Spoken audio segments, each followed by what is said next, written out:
Bonjour, GG, comment il est? Bon, aujourd'hui, on va parler de l'esprit vrai et l'esprit qui ne le sont pas. Donc, c'est pas un faux esprit, un esprit. Voilà.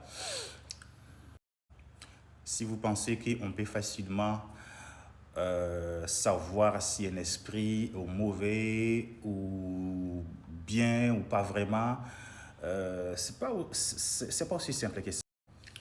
Donc aujourd'hui, on va parler des sujets un peu profonds. Comment reconnaître un esprit vrai, en transe, et celles qui ne sont pas vraies. Assurez-vous que beaucoup de gens se demandent si quelqu'un a des tumbas ou des anari, ben, peu importe la façon, ou bien magini. Comment savoir si c'est un esprit bon ou mauvais? Donc c'est une question sérieuse. Mais attention, il y a beaucoup d'idées faux là-dessus. Parce que les Occidentaux, quand je dis les Occidentaux, celles qui vivent en Europe là-bas, vous avez des tendances parfois à associer le monde de culte des esprits à une autre. D'abord, il faut comprendre. Il faut comprendre dans la tradition malagasy, surtout Sakala, que ce soit Antakaran ou bien Antemour ou bien Mafali ou Chimiete, parce que dans toutes ces ethnies-là, il existe des traditions, des trumbas. Voilà. On ne classe pas simplement les esprits bon ou mauvais, mais la vraie question, est-ce que c'est légitime? Est-ce que ça respecte les ancêtres? Est-ce que ça porte d'équilibre ou des désordres? En fait, c'est comme ça. Maintenant, soyons honnêtes. Certains soi-disant spécialistes euh, parlent de ces phénomènes aussi.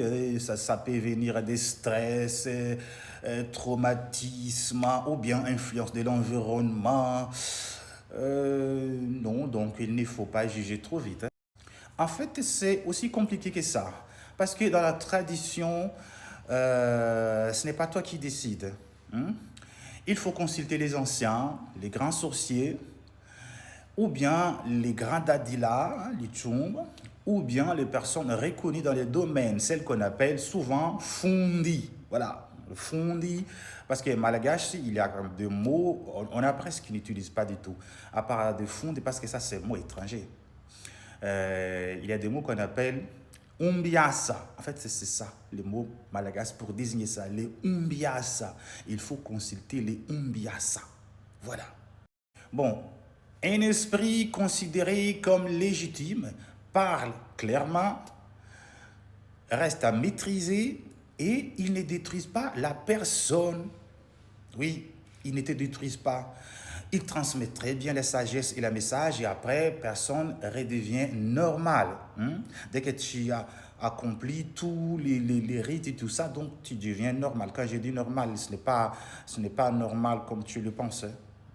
Mais attention, mais si ce que tu trouves est c'est opposé donc c'est opposé de tout ce que je viens de dire. Donc s'il y a trop de violence par des contrôles, il fait des choses qu'il ne faut pas. Donc on savait tous, les Tumba fait des choses qui ne sont pas. Donc là, ce n'est plus normal. Discours incohérent, contradiction avec les autres. Dadila, si ton Tumba, il fait des contradictoires avec tous ces familles, tout ça. Donc là, quelque chose ne va pas. Ou bien il ne fait que causer des troubles. Et chaque fois que tu les évoques, ils font beaucoup trop de bêtises. Donc là, quelque chose ne va pas. Mais dans tout ça, ce n'est pas que quelque chose vous fait peur que c'est mauvais. Non, il faut réparer d'abord. Il faut le soigner. Voilà. Et ce n'est pas aussi que quelque chose est doux, que ça c'est bon, parce qu'il y a aussi des tombes qui ne font pas du tout des violences, mais ils ne sont pas tout à fait lui-même, quoi, guéri. Voilà. Donc ce n'est pas que le mien ne font pas ça, donc ça veut dire que c'est bien. Non, il faut toujours vérifier. C'est pour cela qu'il faut toujours aller voir les grands sorciers, les panazars, les grands fondis, pour vérifier. Oui, on peut vérifier ça plusieurs façons, ce soit des rites ou bien vient dans les douanes, ou faire monter dans les douanes ou bien faire des liquides même. Donc, au final, la vraie question, ce n'est pas que c'est bon ou mauvais, mais c'est plutôt est-ce que c'est vrai équilibré.